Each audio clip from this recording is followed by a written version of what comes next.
हरिओम, ओम आनंद ma'am, Om Shanti ma'am, ओम ज्ञान ma'am, आप सभी दर्शकों का हमारे चैनल पर स्वागत है। आज हम लोग बीएड फोर्थ सेमेस्टर के अंतर्गत विद्यालयी स्वास्थ्य संबंधी सेवाओं के विषय में अध्ययन करेंगे। जो मुख्य टॉपिक है विद्यालयी स्वास्थ्य संबंधी कार्यक्रम है, जिसमें 3 महत्वपूर्ण कार्यों को समाहित करके इसको तैयार किया जाता है, जिसमें वातावरण है, विद्यालय वातावरण यानी भौतिक वातावरण की परिस्थितियां हैं, दूसरा है विद्यालयी स्वास्थ्य संबंधी सेवाएं, तीसरा है स्वास्थ्य संबंधी निर्देशन या शिक्षा है। तीनों को मिलाकर के एक स्वस्थ और व्यवस्थित विद्यालयी स्वास्थ्य कार्यक्रम का निर्माण होता है। उस विद्यालयी स्वास्थ्य कार्यक्रम के अंतर्गत दूसरी जो महत्वपूर्ण सेवा है वह विद्यालयी स्वास्थ्य संबंधी सेवाएं हैं। यहाँ जो विद्यालयी स्वास्थ्य संबंधी जो सेवाओं का जो संदर्भ है या मतलब है, उसका यह तात्पर्य है कि विद्यालय कौन कौन सी स्वास्थ्य संबंधी सेवाएं उपलब्ध कराएं, कौन कौन सी स्वास्थ्य संबंधी सेवाओं का जो है निर्देशन आयोजित करते हुए, देखभाल करते हुए, संरक्षण प्रदान करते हुए या उसके लिए आवश्यक पोषण या स्वास्थ्य संबंधी गतिविधियों का आयोजन करते हुए, निर्माण करते हुए, संचालित करते हुए छात्रों के स्वास्थ्य के साथ साथ अपने विद्यालयी कर्मचारियों का स्वास्थ्य और शिक्षकों के स्वास्थ्य पर ध्यान रखते हुए स्वस्थपूर्ण ढंग से शैक्षिक वातावरण शारीरिक स्वास्थ्य के माध्यम से बनाए रखने में सहयोग प्रदान करें। तो उसके संदर्भ में अब हम लोग देखेंगे डिटेल में। तो अगर विद्यालयी स्वास्थ्य संबंधी सेवाओं की बात करें तो यहाँ पर जो विद्यालयी स्वास्थ्य संबंधी सेवाओं की बात की जा रही है, उस स्वास्थ्य संबंधी सेवाओं में शारीरिक स्वास्थ्य विशेष रूप से इसमें हम ध्यान रखेंगे, क्योंकि विद्यालय के अंतर्गत अध्यापक, विभिन्न कर्मचारी, विद्यार्थी तीनों का शारीरिक रूप से स्वस्थ होना जरूरी होता है।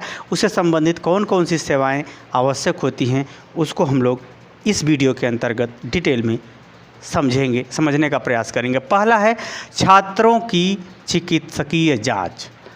यानी विद्यालय स्वास्थ्य संबंधी सेवाओं में पहला जो आधार बनता है कि वो छात्रों का क्या हो, छात्रों का जो है चिकित्सकीय जांच हो, ताकि उनके जो है शरीर की वास्तविक स्थिति का, शरीर के वास्तविक स्वास्थ्य का, शरीर की जो है गतिविधियों का व्यवस्थित रूप से पता चल सके।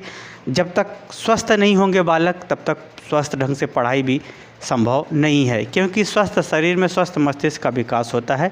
हर शरीर एक अपने संतुलन की अवस्था में होगी, तभी वह ज्ञान के लिए प्रेरित होकर के अध्ययन करेगा। तो इसमें क्या होता है, छात्रों के जो है चिकित्सकीय जांच की जाती है।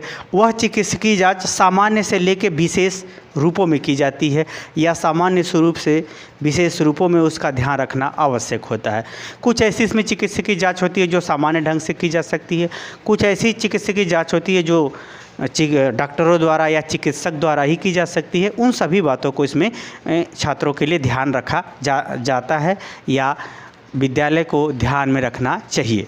पहला इसमें है दैनिक जांच। दैनिक जांच का मतलब ये होता है कि बालकों का जो है साफ़ सफाई, वस्त्र साफ होना, स्नान करना, बाल को व्यवस्थित रखना और नाखून ज़्यादा ना बढ़ने देना, यानी उसकी दैनिक दिनचर्या से संबंधित जांच परख की जानी चाहिए, ताकि जो है अगर वह साफ़ सुथरा रहेगा, दैनिक अगर उसकी जांच होती रहेगी, तब वह शरीर का जो है स्वस्थ रहेगा उसका। यानी वस्त्र से लेकर के, नाखून से लेकर के, साफ़ सफाई से लेकर के, साज सज्जा यानी शरीर जो है क्या बोला जाता है, बाल का रख रखाव इत्यादि के माध्यम से उसको जो है दैनिक रूप से जांच किया जाना चाहिए। प्रार्थना के समय या प्रार्थना के पूर्व ही इसको जांच कर लेना चाहिए। दूसरा का इसमें ध्यान रखा जाता है छात्रों की चिकित्सकीय संबंधी बात, ये तो अध्यापक ही करता है। सामयिक जांच एवं परीक्षण। सामयिक जांच का मतलब ये हुआ कि कुछ समयों पर विशेष रूप से चिकित्सकों यानी डॉक्टरों के माध्यम से उसका जांच परख करना चाहिए कि बालक का जो है शारीरिक विकास किस अवस्था में है, किस उम्र का है, किस अवस्था में उसका शारीरिक विकास है, क्या वजन होना चाहिए, क्या उसका जो है शारीरिक की लंबाई होना चाहिए, या उसमें कौन से पोषक तत्व की कमी है या नहीं कमी है। उसका सामयिक यानी विशेष समय पर, कुछ समय पर, महीना, 2 महीना, 3 महीना, 4 महीना पर या साल भर पे सामयिक जांच होना चाहिए, जो उसके शरीर के जो है विशेष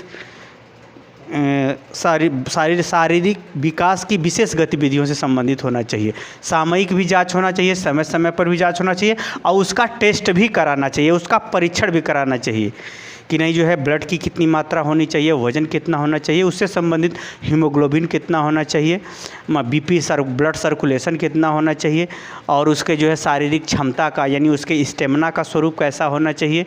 यानी इन सब बातों को सामूहिक रूप से जांच के साथ साथ उसका परीक्षण भी कराया जाना चाहिए डॉक्टरों के माध्यम से। यह भी विद्यालय का दायित्व होता है या अध्यापक का दायित्व होता है कि ऐसे बालकों को ध्यान में रखते हुए ये सब गतिविधियाँ कराते रहें। आगे है दांत जाँच।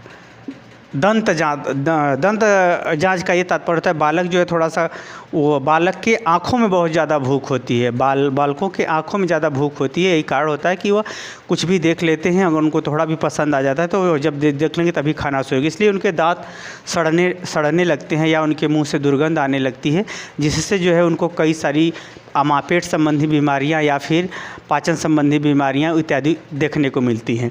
तो बालकों के जो है दांत के साफ़ सफाई, रख रखाव और उसकी सुरक्षा इत्यादि के संदर्भ में भी दैनिक रूप से देख रेख किया जाना चाहिए या चिकित्सकों के माध्यम से भी इसकी देख रेख करवा देनी चाहिए ताकि बालक जो है स्वस्थ रह सके। अगला जो है महत्वपूर्ण है जो बालकों के चिकित्सकीय जांच से संबंधित है, एक बार से मनोवैज्ञानिक परीक्षण। मनोवैज्ञानिक परीक्षण का तात्पर्य है कि कोई बालक पढ़ाई से क्यों कट रहा है, उसका जांच करना चाहिए। उसकी रुचि क्या है, उसका जो है उसका व्यक्तित्व का उसका नेचर क्या है, किस क्षेत्र में वो ज़्यादा सफल होगा, किस विद्या में ज़्यादा उसका व्यक्तित्व का परीक्षण, उसके बुद्धि का परीक्षण, उसके स्मृति का परीक्षण, उसके रुचि का परीक्षण, उसके ध्यान का परीक्षण और उसका विभिन्न परिस्थितियों में किस प्रकार से समायोजित हो या असमायोजित होने का परीक्षण इत्यादि परीक्षणों को समय समय पर कराया जाना चाहिए, जो मनोवैज्ञानिकों द्वारा डेवलप किया गया है, जो मानव व्यवहार के अध्ययन करते हुए उसके व्यक्तित्व का, उसके व्यवहार का निर्धारण करता है, उस निर्देशित करता है। तो उन सब संबंधी परीक्षणों को भी समय समय पर बालकों के लिए आयोजित किया जाना चाहिए, कराया जाना चाहिए, ताकि बालकों के व्यक्तित्व का विकास उसके प्राकृतिक प्रदत्त गुणों के आधार पर विशेष रूप से किया जा सके। यानी प्रकृति द्वारा जो उसको विशिष्टता या विशेषता जो प्राप्त है उस आधार पर उसके व्यक्तित्व का विकास किया जा सके। इसका भी परीक्षण या ये इन संबंधी जांच परख विद्यालय द्वारा कराया जाना चाहिए। ये आप जान लीजिए, जितने भी नियम बने उन नियम में सदैव उन्नति होती है। नियम तोड़ने वाले सब गंदे होते हैं, डिफ़ाल्टर होते हैं। जिस तरह से हमारे शरीर के विभिन्न अंगों के जो नियम हैं उस नियम से काम करते हैं तब हमारी शरीर स्वस्थ रहती है, उसी तरह से चाहे देश का संविधान हो, चाहे समाज हो, चाहे कोई भी नियम हो, वह नियम जो है उस क्षेत्र में उसकी उन्नति और प्रगति का कारण बनता है। लेकिन हमारे देश में जो पढ़े लिखे बुद्धिमान है वह स्वार्थ और शॉर्टकट मेथड ज़्यादा अपनाते हैं। यही कारण है कि कुछ लोगों का लाभ होता है, बहुत से ज़्यादा लोगों का घाटा हो जाता है। तो ऐसे गंदे लोगों से सावधान और दूर ही रहना चाहिए। तो ये जितने भी नियम बताए गए हैं या जो भी सेवाएं बताई गई हैं, यह स्वस्थ ढंग से विद्यालय को संचालित करते हुए शिक्षण अधिगम प्रक्रिया को आगे बढ़ाने में बड़ी मदद करती हैं। ये अलग बात है कि जो है किस विद्यालय का प्रबंधक अच्छा है या ख़राब है, या चोर है या ईमानदार है, ये अलग बात है। तो ये सब जितने नियम हैं अगर अच्छे ढंग से संचालित किए जाते हैं तो ऐसे नियम जो है बालक के व्यक्तित्व के विकास में स्वास्थ्य संबंधी गतिविधियों के माध्यम से सहयोग काफ़ी प्रदान किया जाता है, किया जा सकता है। आगे अगर हम बात करें तो जो विद्यालय स्वास्थ्य संबंधी जो दूसरी सेवा है, इसमें विद्यालयी कर्मचारियों का परीक्षण, विद्यालयी कर्मचारियों का परीक्षण। एक तो शारीरिक स्वास्थ्य संबंधी एक तो परीक्षण होना चाहिए, दूसरा उनके अंदर जो सामाजिक या मानसिक असंतोष की भावना है उसे भी जांचने पर, या तनाव का परीक्षण करा लेना चाहिए।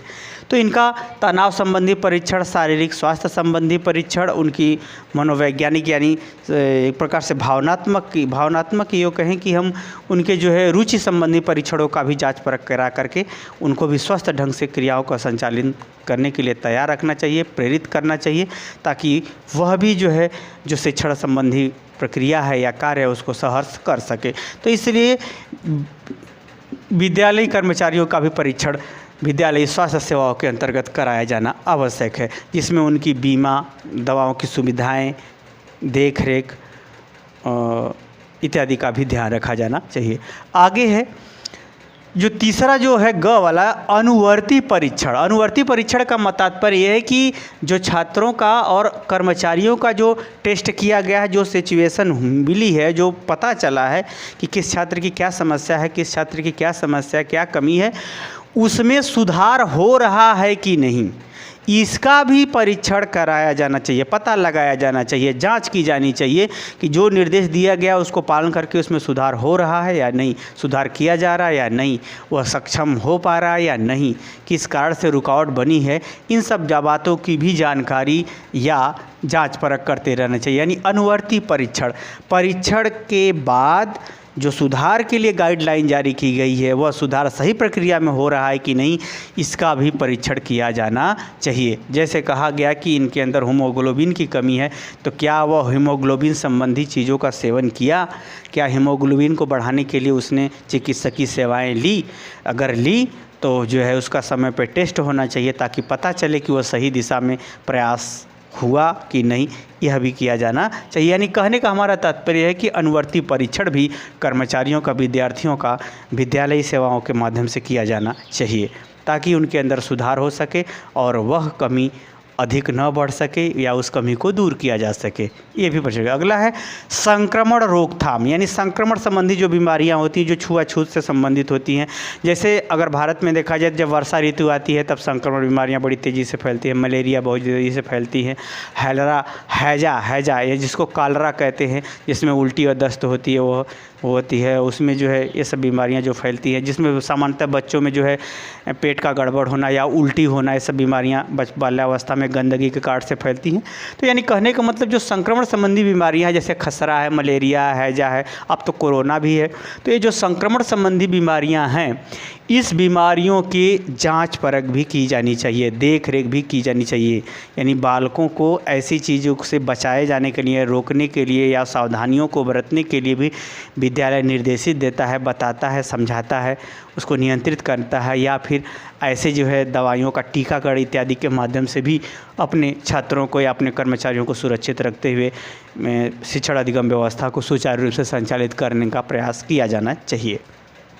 अगला है आपातकालीन देखभाल। आपातकालीन देखभाल का ये तात्पर्य होता है कि जैसे एकाएक बहुत ज़्यादा दुर्घटनाग्रसित हो जाना, बालक का गस्ती खा करके गिर जाना, एकाएक जो है उसको चक्कर खा के गिर जाना या बेहोश हो जाना, फिर यानी ये कहिए एक्सीडेंट हो जाना, जो एकदम आपातकालीन जो अनट्रेंडम घटनाएं घटती हैं, शरीर संबंधी या स्वास्थ्य संबंधी, बीपी का बहुत ज़्यादा बढ़ जाना, तो ऐसे समय में जो है विद्यालय को जो है कौन कौन सी सेवाएं देनी जाना, ज़्यादा वाहन की सेवाएं देना आवश्यक होता है। यानी कि उसको जल्दी से जल्दी हॉस्पिटल पहुंचाना, हॉस्पिटलाइज कराना, स्ट्रेचर भी रखना चाहिए विद्यालय को ताकि ऐसे लोगों को आराम से लेटा करके ले जाया जा सके। ऑक्सीजन की भी व्यवस्था की जानी चाहिए कि उनको ऑक्सीजन लगाया जा सके, और बीपी संबंधी जो दवाइयाँ होती हैं उससे संबंधित वो चीज़ें उसको विद्यालय रखना चाहिए ताकि उसको दिया जा सके। यानी कहने का हमारा तात्पर्य है कि ब्लड प्रेशर संबंधी से जो भी उपकरण हो या फिर ऐसी व्यवस्था कर देना चाहिए या रखना चाहिए ताकि जो है विद्यालय जो है आपातकालीन परिस्थितियों में कुछ रोकथाम या उसे रोकने का कुछ प्रयास कर सके। वहीं अगर हम सामान्य रूप से बात करें तो प्राथमिक उपचार या ये कहिए, या फिर ये तो थोड़ा बहुत ज़्यादा, ये थोड़ा सा रिस्की होता है, इसमें जो है ज़्यादा से ज़्यादा इसको चिकित्सा हॉस्पिटल पहुंचाना ज़रूरी होता है। लेकिन जो दूसरा स्वरूप है उसका वह है प्राथमिक उपचार। प्राथमिक उपचार के अंतर्गत जो बच्चों में थोड़ा मोड़ा चोट लग जाती है, जो है चमड़ी छिल जाती है, या फिर उनका थोड़ा मोड़ा पैर फ्रैक्चर हो जाता है, या फिर ये कहिए कि उनको कहीं चोट लग जाती है खेलने कूदने में, तो ये सब जो ऐसी जो घटनाएं होती हैं विद्यालय में, उसके लिए जो है विद्यालय प्राथमिक उपचार की व्यवस्था रखनी चाहिए, जिसमें पट्टी होती है, खपचारी होती है, तिकोना पट्टी होती है, गर्म पट्टी होती है, और उसमें कैंची होती है, और जो है मरहम होता है, उसमें जो है वो डिटॉल होता है, फिटकरी होती है, इत्यादि सब कई सारे चीज़ें होती हैं इसके माध्यम से जो है उसको जो है साफ़ सफाई करके उसको बांधा जाता है। अगर हड्डी टूट गई तो खपचारी लगा के सीधा करके उसको लेटाया जाता है, कंबल रखा जाता है, कंबल से उसे ढक दिया जाता है। अगर खून ज़्यादा बहता है तो उसको ऐसी अवस्था में उसको गर्म रखना आवश्यक होता है, ज़्यादा से ज़्यादा जल्दी से जल्दी हॉस्पिटल उसको ले जाना चाहिए। तो ये सब जो है प्राथमिक उपचार संबंधी भी व्यवस्थाएँ विद्यालय अपने स्वास्थ्य संबंधी सेवाओं के अंतर्गत उपलब्ध कराता है ताकि जो है बालक जो है वो जो है उसका ज़्यादा शारीरिक नुकसान न हो, क्योंकि बालक का शारीरिक नुकसान होना उसको कहीं ना कहीं मानसिक नुकसान होने के भी परिणाम बन जाते हैं। तो ऐसी अवस्था न आए इसलिए जो है प्राथमिक उपचारों की व्यवस्था विद्यालय करता रहता है और आपातकालीन व्यवस्थाओं को भी विद्यालय क्या करता है, करता रहता है, या ऐसी व्यवस्थाओं को वह उसके लिए उसको तैयार होना चाहिए ताकि वह सुविधाएं या सेवाएं प्रदान कर सके। यानी विद्यालय इसमें जो है सेवाओं के माध्यम से सुविधा भी प्रदान करता है या फिर वो सेवा प्रदान करता है। आगे है पोषण संबंधी सेवाएं।